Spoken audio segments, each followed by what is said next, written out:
वेद प्रेमियों, सुधी श्रोताओं, संप्रति हम सब ऋग्वेद के तीसरे मंडल के 26वें सूक्त के छठे मंत्र की व्याख्या में प्रवेश करने जा रहे हैं। मंत्र दृष्टा ऋषि हैं विश्वामित्र गाथिन, देवता मरुदगण और छंद जगती है। शीर्षक है मरुदगणों से उनके समान ओज तेज की प्रार्थना। अब संबंधित मंत्र का सर्वप्रथम सत्सर पाठ हो जाए।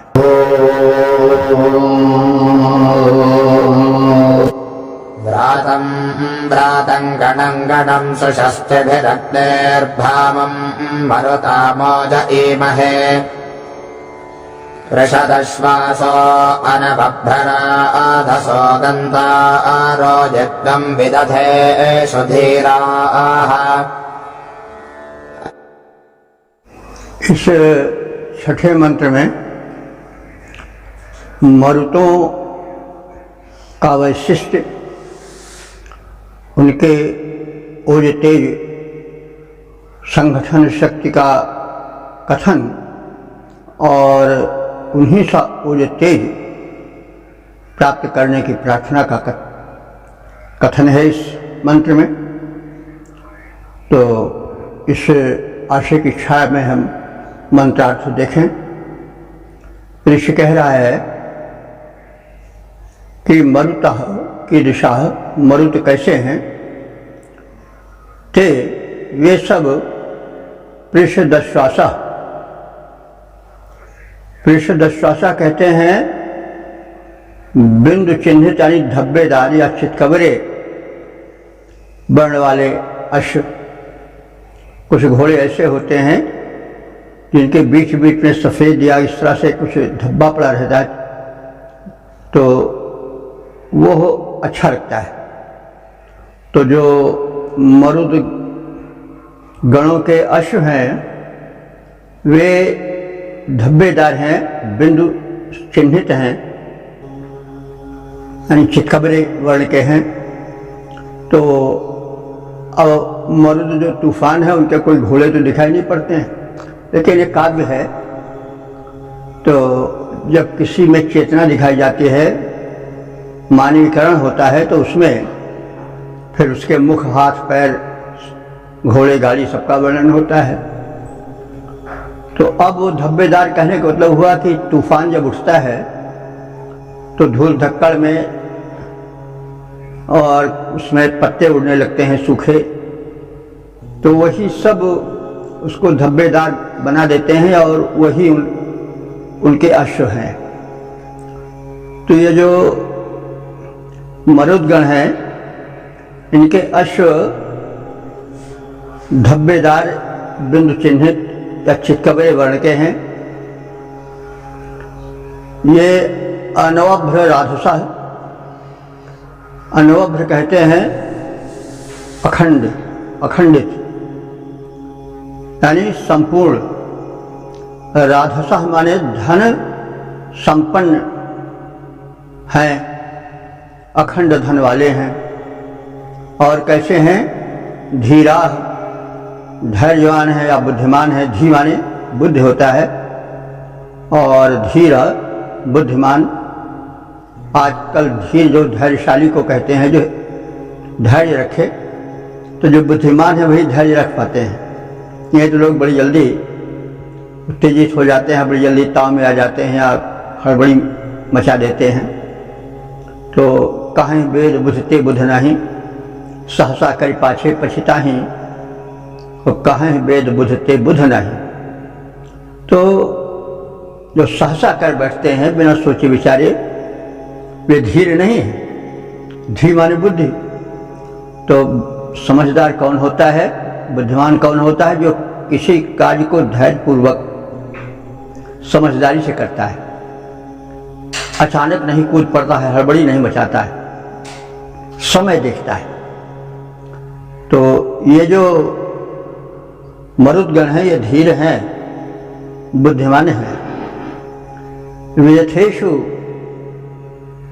यज्ञम गंतारा, गंतारा माने जाने वाले हैं, गमन करने वाले हैं। कहाँ? वियथेषु, युद्धों में।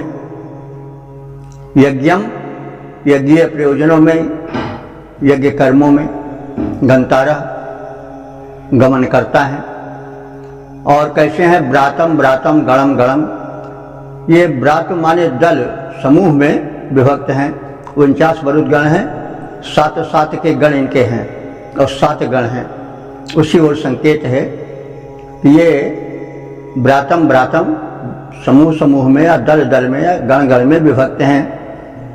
ऐसे मरुताम, मरुतों के अग्नेय भामम ओजः, अग्नि के समान, भामम माने प्रकाशित तेजस्वी, ओजः माने ओज को हम प्राप्त करें। और तदर्थ हम सब सुस्थ भी इमहे, सुस्थ भी माने सुंदर स्तुतियों से, मंत्रों से उनकी प्रार्थना करते हैं और प्रार्थना पूर्वक इमहे माने चाहते हैं कि हम उनके ओज तेज को प्राप्त करें। तो बिंदु चित्रित धब्बेदार बलशाली अश्वों वाले, अक्षय धन वाले बुद्धिमान मरुदगण युद्धों और यज्ञों में जाने वाले हैं, समूहों में विभक्त हैं। हम ऐसे मरुतों से अग्नि के समान उनके तेज को और ओज को चाहते हैं और स्तुति पूर्वक उनसे याचना करते हैं। पद्य रूपांतरण है, धब्बेदार बलि अश्वों पर बढ़कर चढ़ने वाले, युद्धों और यज्ञ स्थलों पर दोनों में जो बढ़ने वाले रहते गण में वे हैं अक्षय धनी और मतिमान, तेज अग्नि का, ओज मरुत का चाहे हम यजमान। ओम वेद प्रेमियों, सुधी श्रोताओं, संप्रति हम सब ऋग्वेद के तीसरे मंडल के 26वें सूक्त के 7वें मंत्र की व्याख्या में प्रवेश करने जा रहे हैं। मंत्र दृष्टा ऋषि हैं विश्वामित्र गाथिन, देवता है आत्मा और छंद है त्रिष्टुप। शीर्षक है आत्मबोध के पश्चात साधक की आत्माभिव्यक्ति। अब संबंधित मंत्र का सर्वप्रथम सस्वर पाठ हो जाए।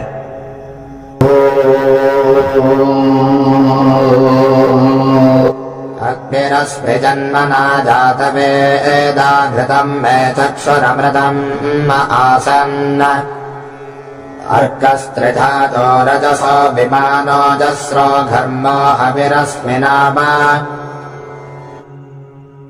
यह 7वां मंत्र अध्यात्म प्रधान मंत्र है। इसके देवता जैसा बताया गया है आत्मा है। आत्मा वह तत्व है जो अनश्वर है और ईश्वर का अंश है। ईश्वर अंश जीव अविनाशी, चेतन अमल सहज सुखराशि, सो माया बस पर्यो गोसाई, बंधो कीर मरकट की नाई। आत्मा यद्यपि सर्वशक्तिमान है, लेकिन माया छिन्न होने पर यानी अज्ञान से जुड़ जाने पर वह अपने को क्षुद्र मान लेता है और वह आनंद स्वरूप होते हुए भी क्षण क्षण में मैं दुखी हूँ, मैं सुखी हूँ, मैं अभागा हूँ, मैं ठुकराया हुआ हूँ, मैं अकिंचन हूँ, मेरा जीना व्यर्थ है आदि आदि की हीनतापरक अभिव्यक्तियाँ उसके वचन और आचरण में आने लगती हैं। तो यह अज्ञानता है। तो जब आत्मबोध हो जाता है तो स्थिति बदल जाती है। वह अपने को सर्वव्यापक सर्वशक्तिमान तेजस्वी ओजस्वी और स्वामित्व भाव से संसार को देखता है। उसमें हीनता दीनता के भाव हट जाते हैं। जैसे बिंदु है वो जब तक अलग है, चेतना नहीं है, तब तक वह अपने को अकिंचन और अल्पशक्ति मान रूप में मानता है और रहती भी है, लेकिन जब वो सिंधु में मिल जाती है तो आनंद सागर अखंड शक्तिमान हो जाते हैं। तो अब जब आत्मबोध हो जाता है, जीव या आत्मा अपने स्वरूप को पहचान लेता है, तो कैसी स्थिति होती है मन स्थिति, उसका वर्णन इस मंत्र में है। तो आत्मा का अर्थ कोश में आत्मा तो होता ही है जो कि ईश्वर का अंश है, जीव भी कहा जाता है। जैसे यहाँ भी चौपाई में भी ईश्वर अंश जीव अविनाशी, तो जीव से मतलब आत्मा से है। और आत्मा को परमात्मा भी कहा जाता है, क्योंकि परमात्मा ही जब माया छिन्न हो जाता है, ज्ञान से घिर जाता है, तो ही आत्मा बन जाता है, वही जीव बन जाता है, बंधन में अपने को अनुभूत करने लगता है। तो इस मंत्र में जागृत आत्मा का कथन और उसकी अनुभूति का कथन है, चित्रण है, प्रकाशन है। तो अब आत्मानुभूति अभिव्यक्ति कर रहा है जागृत चैतन्य आत्मा कि मैं आत्मा जागृत हूं, मैं साधक अपनी शक्ति को पहचान गया हूं, इसलिए मैं जन्मना जाता जात वेदः अग्नि इव अस्मि। मैं जन्म से ही समस्त उत्पन्न पदार्थों को जानने वाला अग्नितुल्य तेजस्वी हूं। घृतम में चक्षु, घृत माने आप लोग या हम सब घृत का अर्थ घी जानते हैं, लेकिन घृत का अर्थ शक्ति भी होता है, घृत का अर्थ तेज भी होता है। तो घृतम में चक्षु, तेज ही मेरा नेत्र है। मेरा नेत्र मांसल नहीं है बल्कि तेज है, तेजस्वी होकर मैं विश्व को देख रहा हूं। अमृतम में आसन, आसन कहते हैं मुख को, जो असति अस्नाति इति आसना। तो अमृतत्व मेरा मुख है, या मेरे मुख में अमृतत्व है। मैं अमृतत्व से दूर नहीं हूं, मैं अमर हूं, अजर हूं। अर्कः, मैं प्राण स्वरूप हूं, शक्ति स्वरूप हूं। और प्रधातु, तीनों लोकों को धारण करने में समर्थ हूं। धातु माने धारण करना, तो त्रिधातु माने तीनों लोकों को धारण करने की क्षमता मुझ में है। रजसः विमानः, मुझ में इतनी तीव्रता है, इतनी शक्ति है कि मैं रजसः माने अंतरिक्ष को, विमानः माने नाप सकता हूं। वैसे अंतरिक्ष का विस्तार इतना अधिक है कि उसका कोई ओर छोर नहीं है, असीम है वो, लेकिन फिर भी जागृत आत्मा को अनुभूति होती है कि मैं इस अंतरिक्ष को भी नाप सकता हूं। मुझ में इतने सामर्थ्य का समावेश हो गया है। अजस्रः घर्मः, अजस्र माने निरंतर, सतत।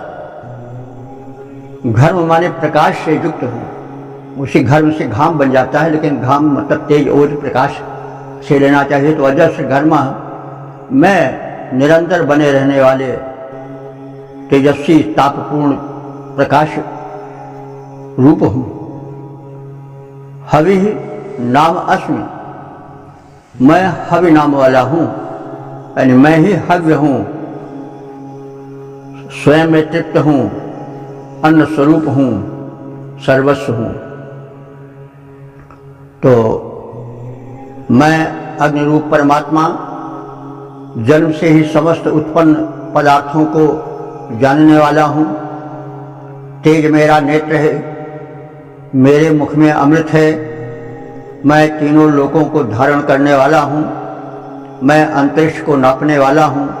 मैं सतत प्रकाशित प्रकाश स्रोत रवि हूँ, मैं ही हव्य हूँ,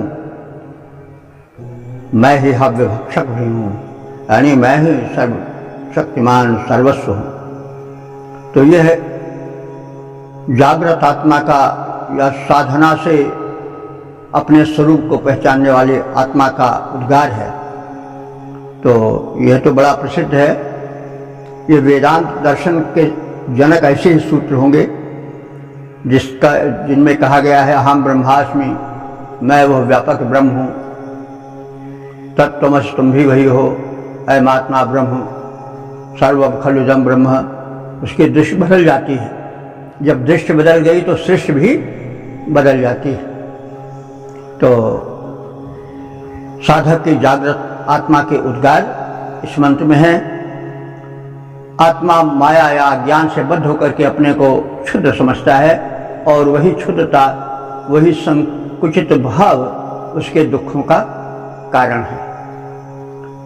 इस विषय में वेदांती यानी जो अद्वैत वेदांती हैं वे एक उदाहरण देते हैं कि एक शेर का बच्चा था। वो बचपन से ही गड़रियों द्वारा पकड़ कर भेड़ों के झुंड में कर दिया गया, तो अपने को भेड़ समझने लगा और भेड़ों की तरह बोलता चलता और वैसे ही दुबक करके रहता, दीनहीन बना। और जैसे भेड़ हाँकी जाती हैं वैसे गड़रिया उसको भी हाँकता। किसी शेर ने उसको देखा, सिंह ने देखा, उसको दया आई। उसने कहा भाई तुम तो शेर के बच्चे हो, शेर हो, क्यों इस तरह से भेड़ियों की तरह में कर रहे हो, हमारे साथ आओ। उसने कहा ना भैया, हम तुम्हारे बहकावे में नहीं पड़ेंगे तो हमको खा जाओगे। वो सिंह हंसकर बोला अरे भाई तुम सिंह हो। अरे फिर उसने कहा हमको बहकाओ नहीं, मैं तो भेड़ हूं। कहा नहीं, तुम बहके हुए हो, भूले हुए हो, मेरे पास आओ। तो कहे भाई खाना मत लेना हमको। कहे नहीं, निश्चिंत रहो, तुम भेड़ नहीं हो। तो जब वो आया तो कहा अच्छा मेरे साथ आओ, देखो ये कुआं है, मैं भी झांक रहा हूँ, तुम भी झांको। तो वो शेर के साथ, वो जो शेर का बच्चा भेड़ समझ रहा था वो भी झांकने लगा। कहें हमारे और तुम्हारे स्वरूप में क्या अंतर है? क्या हमारे मुख जैसा तुम्हारा मुख नहीं है? क्या हमारी जैसी बनावट तुम्हारी नहीं है? तो उसने कहा है तो हमारी ही और तुम्हारी बनावट एक सी है। तो हमारा दांत देख रहे हो कितना प्रचंड है, कितना फाड़ डालने वाला है। पंजा देख रहे हो, अपना भी देखो, छाया जल में, छाया रूप में। तो कहा हाँ हमारे और तुम्हारे तो सब बनावट एक ही है। तो कहें मैं दहाड़ता हूँ, तुम भी दहाड़ो। तो शेर ने दहाड़ा तो वातावरण गुंजित हो गया। कहा तुम भी दहाड़ो, तो भी दहाड़ा तो वातावरण गुंजित हो गया। तो कहा देखे अब भेड़ थोड़े तुम हो, तुमने अपने को अज्ञानता बस भेड़ समझ लिया था। तुम शेर के बच्चे हो, सिंह हो, और उस झुंड को छोड़ो, मेरे साथ आओ। तो वह उस सिंह में जो कि अपने को भेड़ समझ रहा था, सिंहत्व तो जाग गया और वो सिंह बन गया। गड़रिये के चाबुक से, गड़रिये के छड़ी से, उसके प्रहार से बच गया। तो कहने का मतलब जब गुरु के संपर्क में आने पर, किसी ज्ञानी के बताने पर साधक को आत्मबोध हो जाता है, तो फिर वो आत्मविद, आत्मवत आत्मविद जो है वो परमात्मा ही होती, वो परमात्मा ही हो जाता है। तो इसमें आत्मज्ञानी जो कि माया या ज्ञान के चक्कर में पड़ करके अपने को तुच्छ दुखी समझ रहा था, वो चैतन्य रूप समझ करके फिर संकुचित भाव से उत्पन्न होने वाले दुखों से, क्लेशों से मुक्त होकर के अनंत शक्तिमत्ता की के जागरण की अनुभूति अपने में करने लगता है। तो वही अनुभूति इसमें है कि मैं अग्नि रूप आत्मा परमात्मा ही हूँ। मैं जन्म से ही समस्त उत्पन्न पदार्थों को जानने वाला हूँ। मैं अग्निवत तेजस्वी हूँ। तेज ही मेरा नेत्र है। मेरे मुख में अमृत है।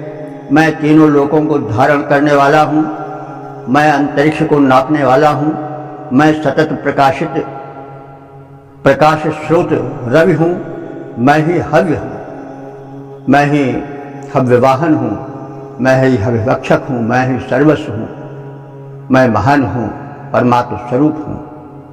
तो इसका पद रूपांतरण देखें। मैं अग्नि रूप परमात्मा हूँ।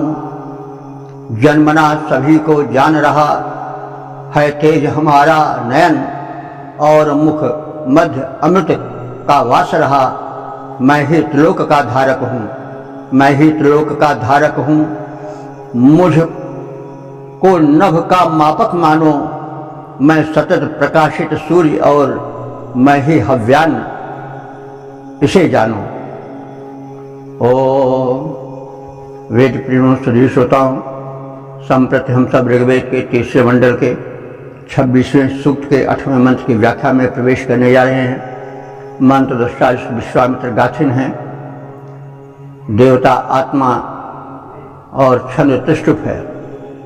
शीर्षक है आत्मबोध के पश्चात की अभिव्यक्ति। अब संबंधित मंत्र का सर्वप्रथम सत्सर पाठ हो जाए।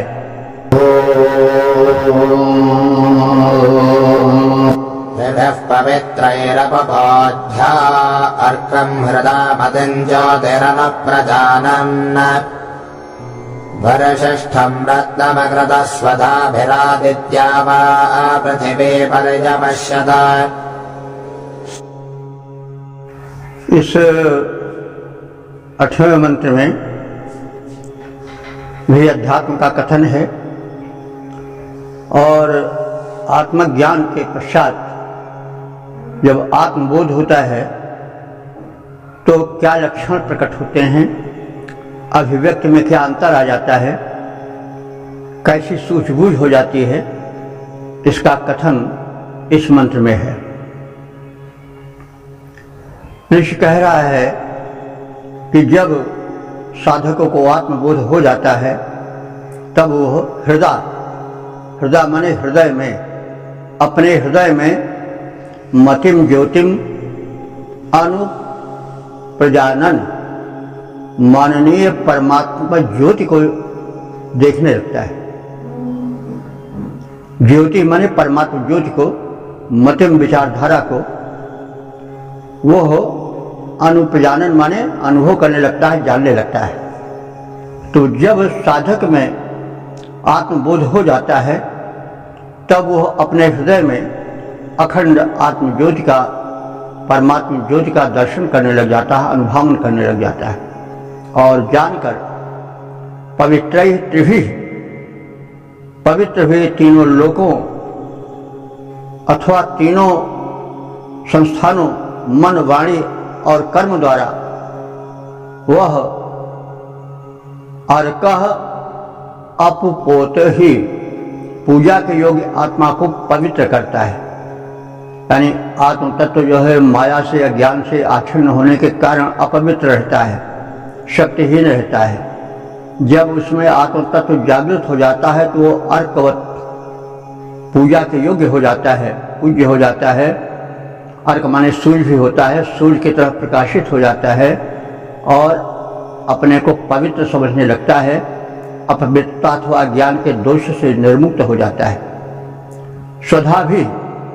स्वधा माने शक्ति, धारणा शक्ति, वो अपनी धारणा शक्ति के द्वारा, आत्मबल के द्वारा वशिष्ठमकृत आत्मा को अत्यंत श्रेष्ठ और संपन्न समझने लगता है, उसको श्रेष्ठ और संपन्न बना लेता है।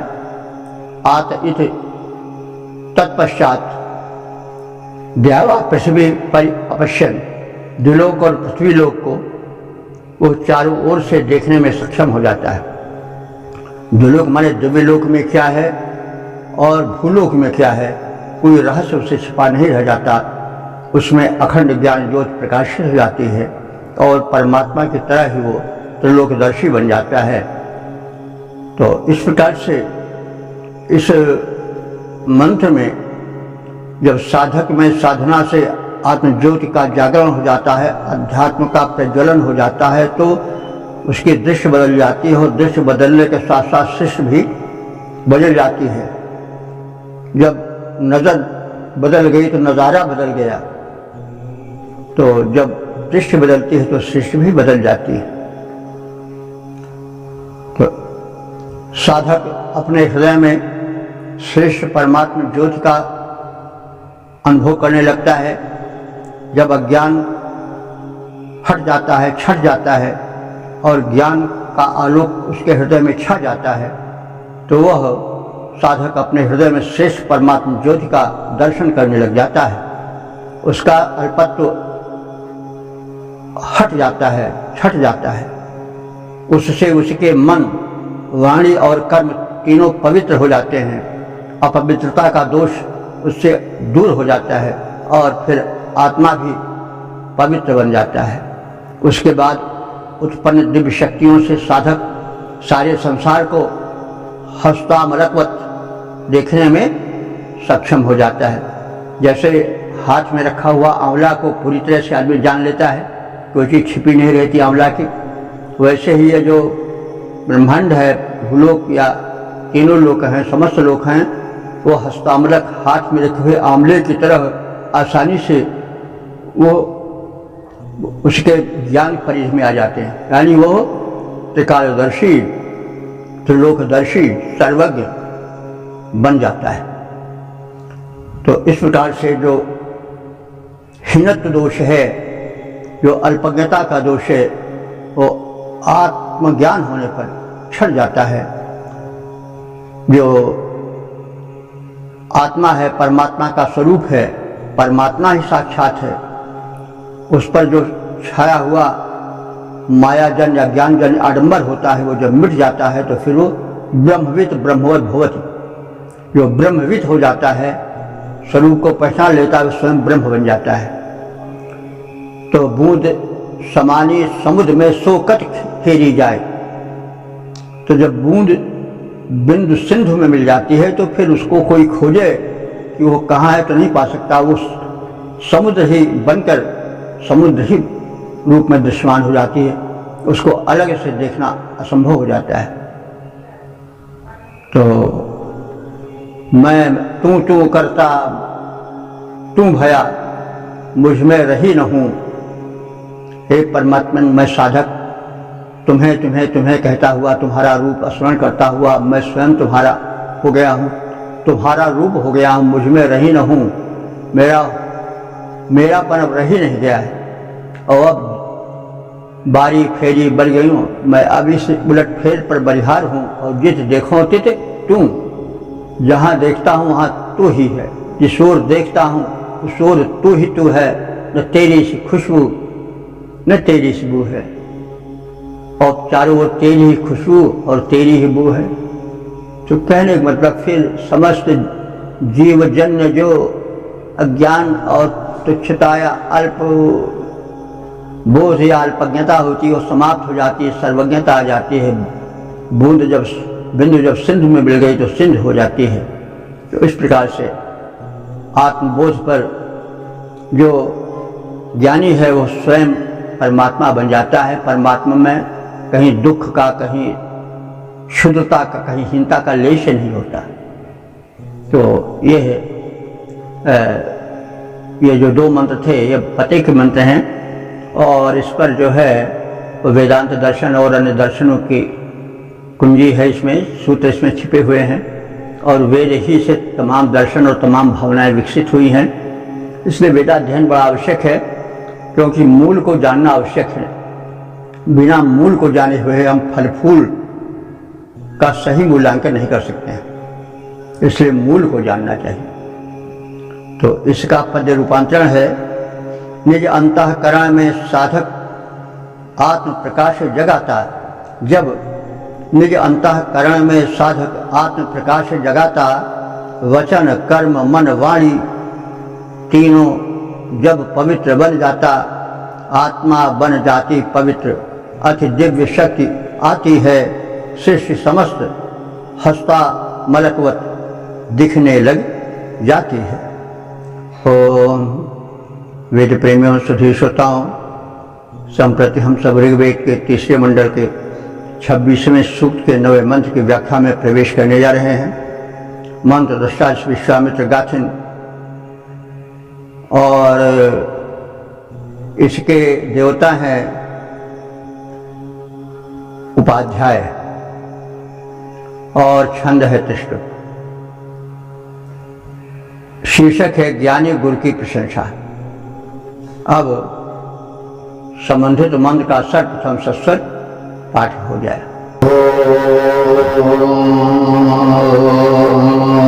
शतधारमुत्समक्षेदमाणं विपश्चितं पितरं भक्तानां मेलिं मदन्तं पित्रारुपस्थेतं रोदसे विव्रतं सत्यवाचम्।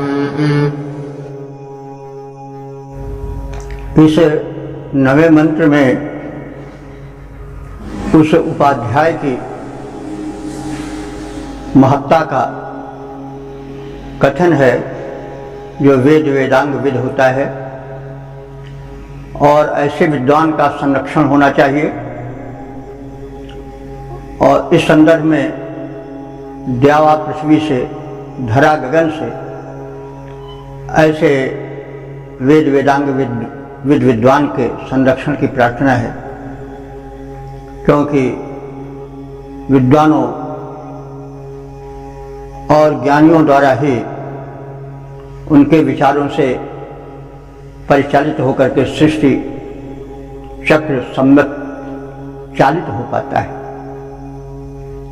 तो इसमें ज्ञान विज्ञान विद अक्षय ज्ञान के स्रोत उपाध्याय की वेद वेदांग विद विद्वान की प्रशंसा की गई है, और ऐसे विद्वानों के संरक्षण का अनुरोध किया गया है संपूर्ण संसार से प्रत्येक स्थिति में। तो अब उपाध्याय का पहले अर्थ आप जान लें। उपाध्याय होता कौन है? इसका जो है विग्रह प्रकृति यह है उपाध्याय। उपाध्याय माने उपेत्य, निकट पहुंच करके, अस्मात् अधीयते इति उपाध्याय, यानी जिसके निकट पहुंच करके अध्ययन किया जाए वो उपाध्याय है। हमारे यहाँ यह सिस्टम रही है कि सदैव जो ज्ञान का पिपासु होता था, शिष्य होता था, गुरु के पास जाता था। गुरु नहीं आता है तो सिस्टम की गड़बड़ी है कि आज ट्यूशन करने लोग द्वार द्वार पर भटकते हैं। हमारे यहाँ की यह प्रथा नहीं है। कुआं नहीं आता है प्यासे के पास, बल्कि प्यासा ही कुएं के पास जाता है। तो ज्ञान पिपासु जो है वो गुरु के पास जाता था, उसी गुरु को उपाध्याय कहा गया है। तो जो वेद वेदांग विद ज्ञानी होता था उसी को उपाध्याय कहा जाता था। तो उपेत्य यानी समीपम गत्वा अस्मात् अधीयते इति उपाध्याय, जिसके समीप जा करके अध्ययन किया जाए, जो वेद वेदांग विद हो, ऐसे को उपाध्याय कहा जाता है। तो ऐसे उपाध्याय, ऐसे ज्ञानी के संरक्षण की प्रार्थना इसमें है। और पहले उसका वैशिष्ट्य बताया गया है कि उपाध्याय कैसा होता है। वह रोदसी माने द्विलोक और भूलोक दोनों का मिला रूप रोदसी होता है। तो इसमें प्रथम जो है ऋषि कह रहा है, अनुरोध कर रहा है संरक्षण की। तो रोदसी से संरक्षण कर रहा है, यानी पृथ्वी और आकाश से। अब इसको सीधे समझें तो पृथ्वी और आकाश में रहने वाले समर्थ लोगों से, प्राणियों से, कहा गया कि भाई उसको आप संरक्षण दो, उसको सम्मान दो। तो और पिपृतम माने उसको सब प्रकार से पूर्ण करो, मान से, सम्मान से, धन से, ताकि वह अपने क्षेत्र में अधिक कुछ शोध द्वारा दे सके, नए नए ज्ञान विज्ञान का प्रकाशन कर सके। तो ऐसे उपाध्याय को हे रोदसी, हे भूलोक और गगनलोक, यानी इसमें रहने वाले प्राणी या शक्तियां संपूर्णतया उसको संरक्षण दे, प्रथम माने परिपूर्ण करें, पोषित करें। तो वह उपाध्याय कैसा है, वेद वेदांग विद विद्वान कैसा है या कैसा होना चाहिए।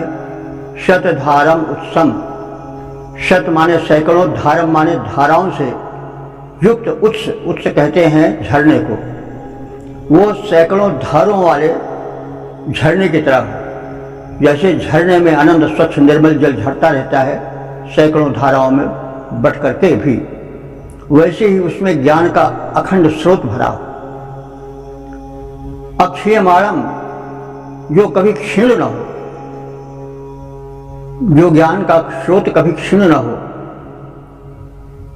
और वक्त्वा नाम पितरम, वो जो उपाध्याय है वो शतधार युक्त झरने की भांति अनंत ज्ञान का स्रोत तो हो ही, साथ ही साथ वाणियों यानी वचनों को जोड़ने वाला पालक हो, यानी वचनों से, वाणियों से, उपदेश पूर्ण, तर्क पूर्ण, ज्ञान पूर्ण वाणियों से वह ज्ञान को प्रसारित करने वाला हो, प्रसारित करने वाला हो, उसका परिपालक हो।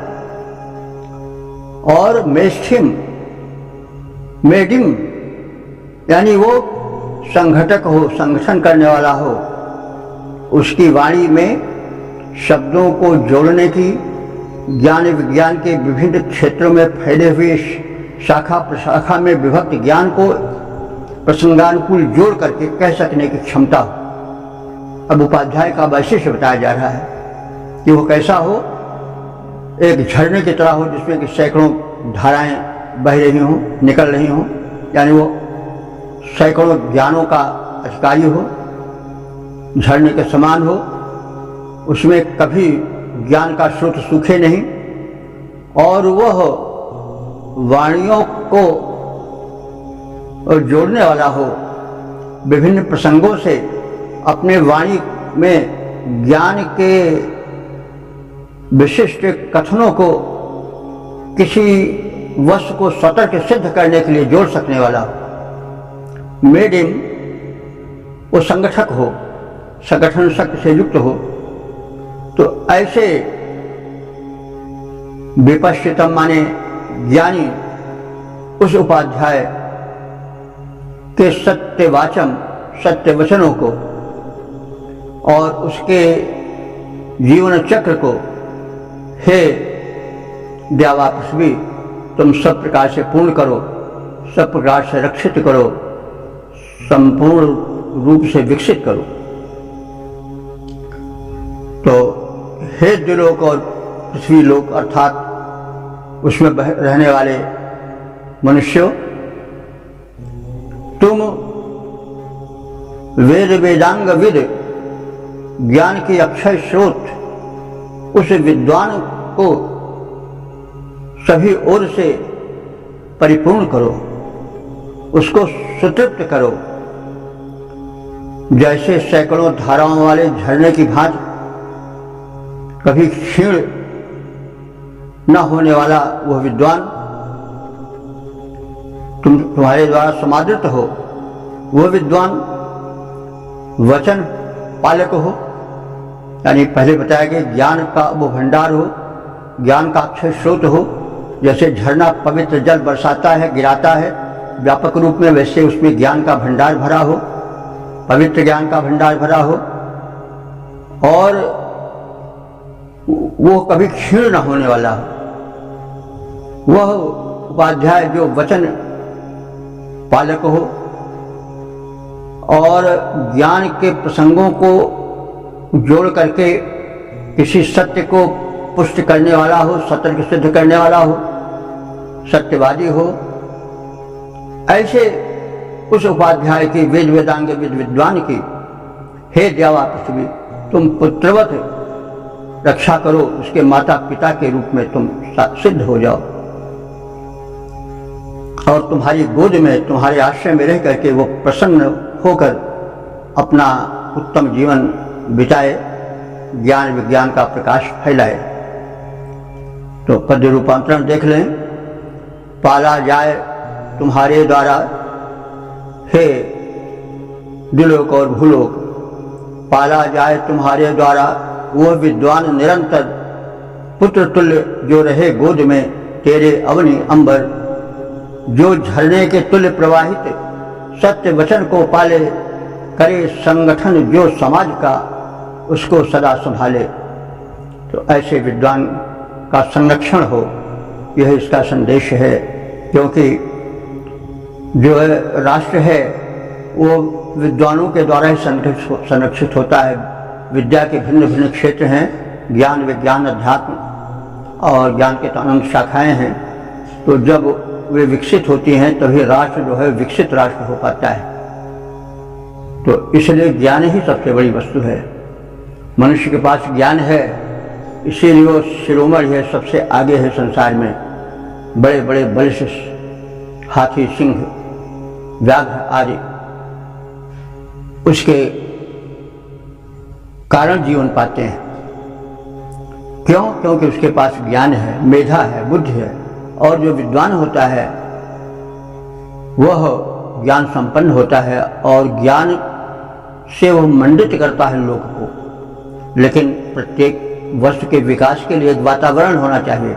इसलिए राष्ट्र का, समग्र प्राणियों का, मनुष्यों का यह कर्तव्य है कि जो वेद वेदांग विद्वान हैं वे संरक्षित हों, वे अभाव में ग्रस्त होकर के अपनी प्रतिभा के प्रसारण में क्षीणता न ला पावे।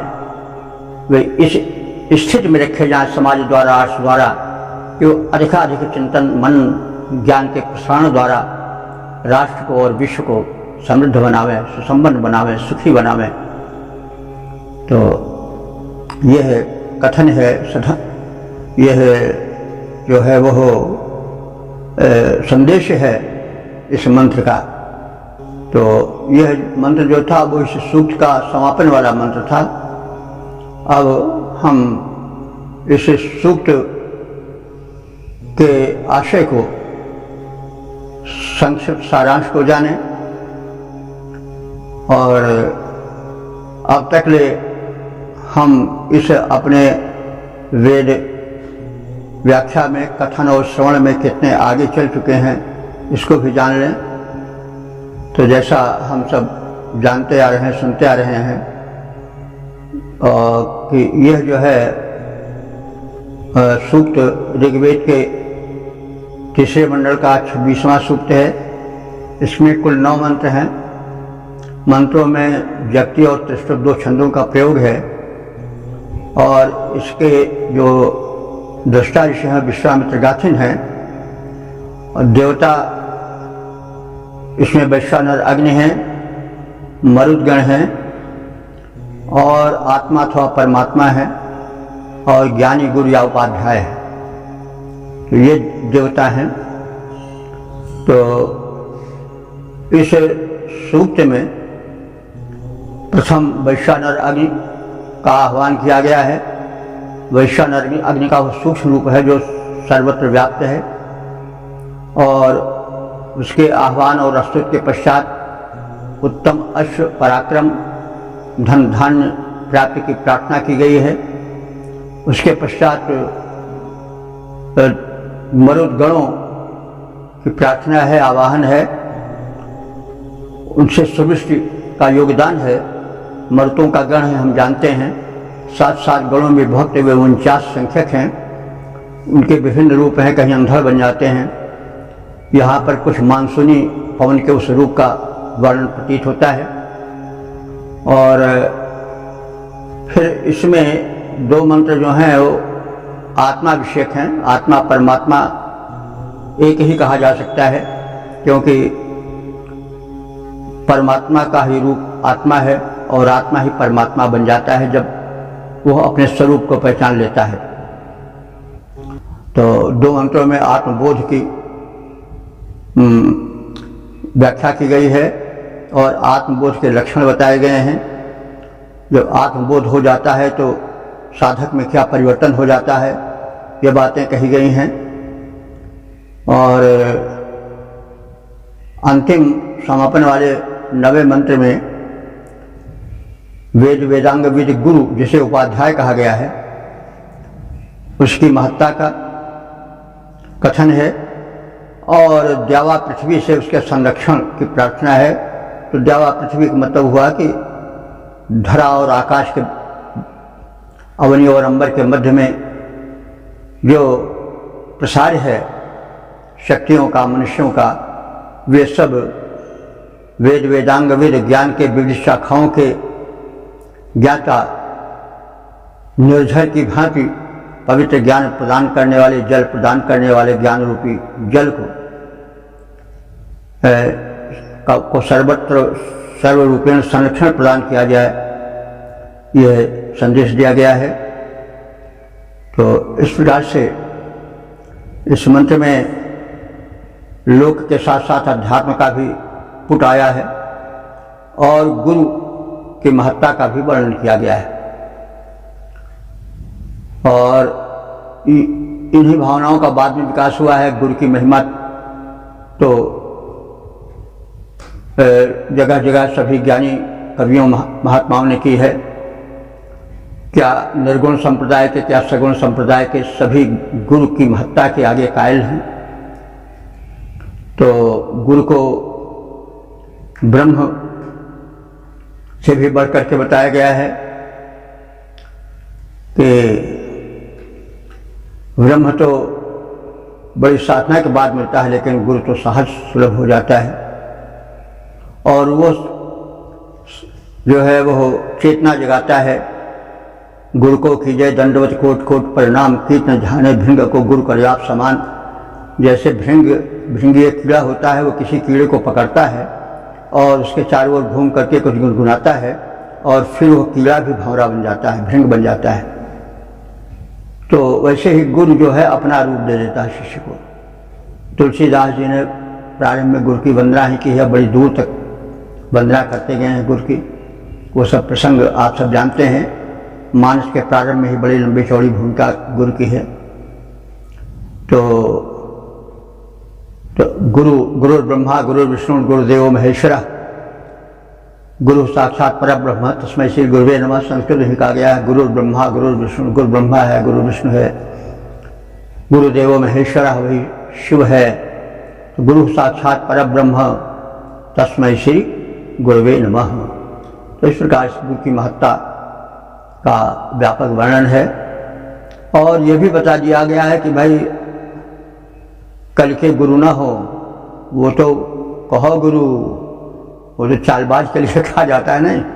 अरे बड़े गुरु हो तो ऐसे गुरु ना हो, या वही गुरु हो जो जीवन में परिवर्तन ला दें, जो ब्रह्मा विष्णु महेश्वर तुल्य हैं या उनसे भी बढ़कर हैं। तो इसलिए ज्ञानी गुरु, और गुरु में भी लक्षण बता दिया गया है। गुरु ऐसे हों ज्ञान में निर्झर के तुल्य हों, प्रकाशक हों, महान हों, वेदे वेदांग विद हों, साधक हों। ऐसे गुरु है वो जो कहे जाते हैं कि बड़ा गुरु है, अरे गुरु, तो वो गुरु नहीं, बल्कि वो गुरु जो गुरुत्व धारण है, ब्रह्मा विष्णु महेश्वर से बढ़कर है, ज्ञान का अक्षय स्रोत है, भंडार है, चेतना जागरण करने वाला है। उस गुरु की उसके लक्षण बताए गए हैं और उसको उपाध्याय ऐसा संबोधित किया गया है। इससे प्रतीत होता है कि उपाध्याय शब्द बड़ा वजन वाला शब्द है। तो वेद इसका प्रतिपादन करता है, समर्थन करता है। बाद में तो फिर समय के प्रवाह में कोई आगे कोई पीछे होता रहता, वो अलग बात है। लेकिन ज्ञान के मूल स्रोत वेद में उपाध्याय को बड़ा ऊंचा स्थान दिया गया है और बाद में उसी को गुरु माना गया और सभी संत महात्माओं ने, ज्ञानियों ने गुरु की वंदना की है, कृतज्ञता व्यक्त की है, उसकी महत्ता का कथन किया है। तो इस प्रकार से वेद प्रदत्त सिद्धांत को समझें, अनुपालन करें और समझाएं, प्रचार प्रसार करें, आत्म कल्याण के साथ ही साथ राष्ट्र कल्याण और विश्व कल्याण की ओर अपने कदम बढ़ावें, क्योंकि वही समर्थ है जो कि तारता हुआ तरे। अपना ही पेट भर लिया, अपने ही तर गए, पार कर गए, तो क्या दूसरों को भी पार लगाओ। इस प्रकार से वेद के मुख्य संदेश के कथन के पश्चात हम अपने वाणी को विराम देते हैं। ओम सर्वे भवन्तु सुखिनः, सर्वे सन्तु निरामयाः, सर्वे भद्राणि पश्यन्तु, मा कश्चित् दुःख भाग् भवेत्।